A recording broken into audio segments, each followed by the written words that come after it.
Mga idol at kabayan, breaking news! Puwersa ng Amerika, pinayagan ni Pangulong Trump na ma-deploy sa Pilipinas para sa pinakamalaking military exercise o war games na gagawin ng dalawang magkaalyadong bansa ngayong Balikatan 2025. Sa katunayan, nakaalis na ang unang batch ng mga military hardware ng mga sundalong Amerikano na isinakay sa napakalaking barko sa unang pag-atake ng US forces. Kabilang sa mga utos ni President Trump na iligpit pati ang mga lider ng Houthi. Naiulat din na 53 ang nasawi sa nasabing airstrike sa Yemen. Houthi, rumespak sa mga barkong pandigma ng Amerika na nasa Red Sea. 18 ballistic missile na inilunsad ng Houthi puro palpak. Lahat pinabagsak ng carrier strike group ng Amerika. Ganyan kalakas ang puwersa ni Uncle Sam. Pelikulang naglalaman ng totoong pangyayari sa West Philippine Sea. Tinanggal sa film festival. Ang dokumentaryong Food Delivery Fresh from the West Philippine Sea ay kwento ng mga mangingisdang Pilipino, Philippine Coast Guard at Philippine Navy na nagdadala ng mga pagkain sa mga kababayan natin sa West Philippine Sea. Malaki ang posibilidad na may kinalaman dito ang mga galamay ng China na nandito sa Pilipinas.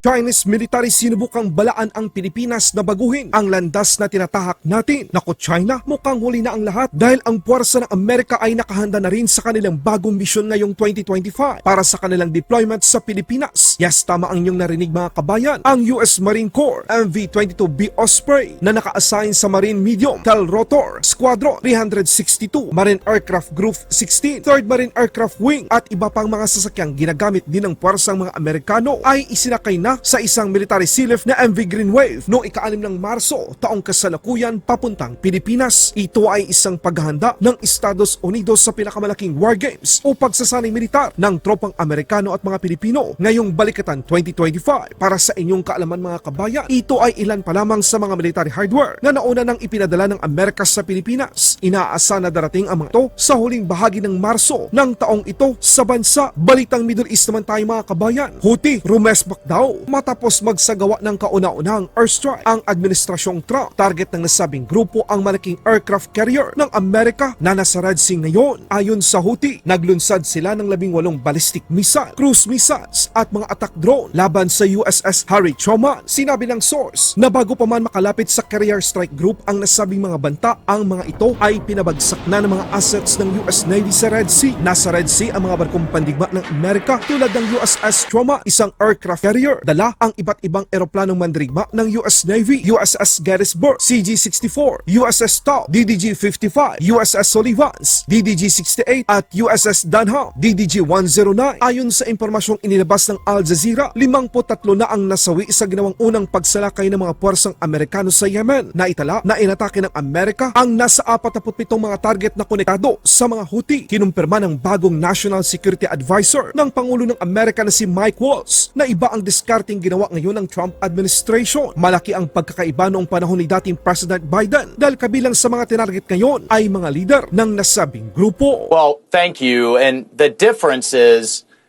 these were not kind of pinprick back and forth what ultimately proved to be feckless attacks. This was an overwhelming response that actually targeted multiple Houthi leaders and took them out.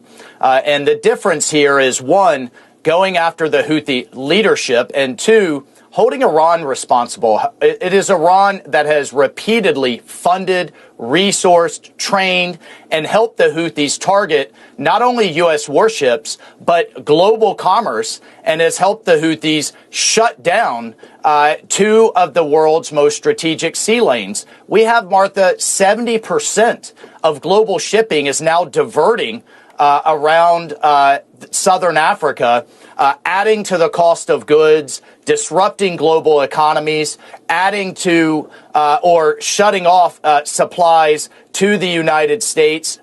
President Trump has found it unacceptable. What we inherited was a terrible situation, and this is one of what will be a sustained effort to right that wrong and to reopen global commerce. Kung akala ng mga Houthi tapos na ang Amerika, nagkakamali sila. Ayon kay President Trump, gagamitin nito ang pinakamalakas at mapinsalang puwersa hanggang ang mga Houthi ay tuluyan ang mawalan ng kakayahan na atakihin ang anumang barkong naglalayag sa Red Sea. Makikita na tuloy-tuloy ang ginagawang pagbomba ng US Navy FA-18 Super Hornet at USS Gettysburg CG-64, isang Ticonderoga-class guided missile cruiser sa mga infrastruktura, military base, mga imbaka ng armas at lokasyon ng iba pang leader ng Houthi sa Yemen. Gustong masigurado ng Estados Unidos na muling maibalik ang kapayapaan sa Red Sea upang manumbalik na ang pagdaan ng mga barkong pangkomersyal na naapektuhan ng dahil sa karahasan ng mga teroristang grupo. Mas lalo pang lumaki ang problema ng Houthi mga kabayan dahil sa sinubukan nitong maglunsad ng ballistic missile kung saan target nila sana ang Israel. Ang nasabing missile ay tumama sa kalupaan ng Egypt. Ganun talaga kapag ang kalaban mo ay bara-bara kahit saan na lang titira.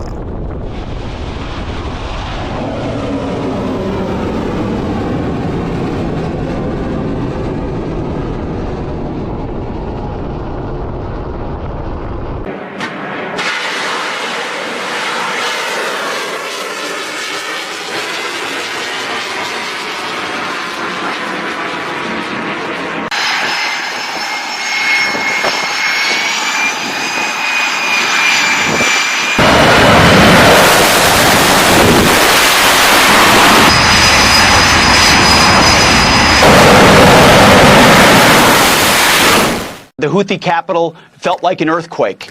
Dozens and dozens of precision heavy munitions dropping precisely on the targets that we wanted to hit, sending a very clear message. And the message is clear to Iran as well. And the president said it in his truth. Your support of the Houthis needs to end immediately.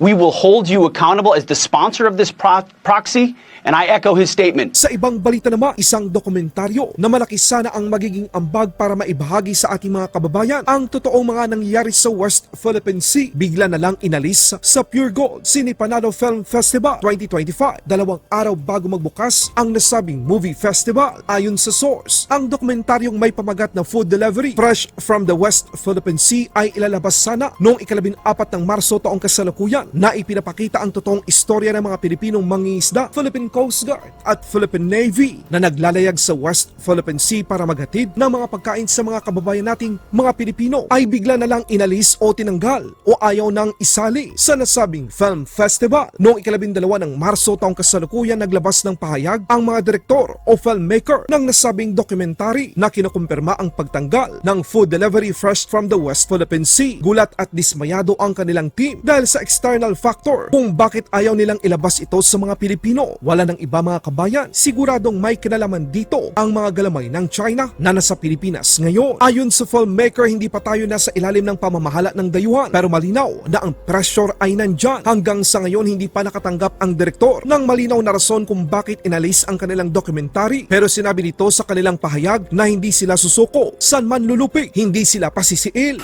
Laban Pinas.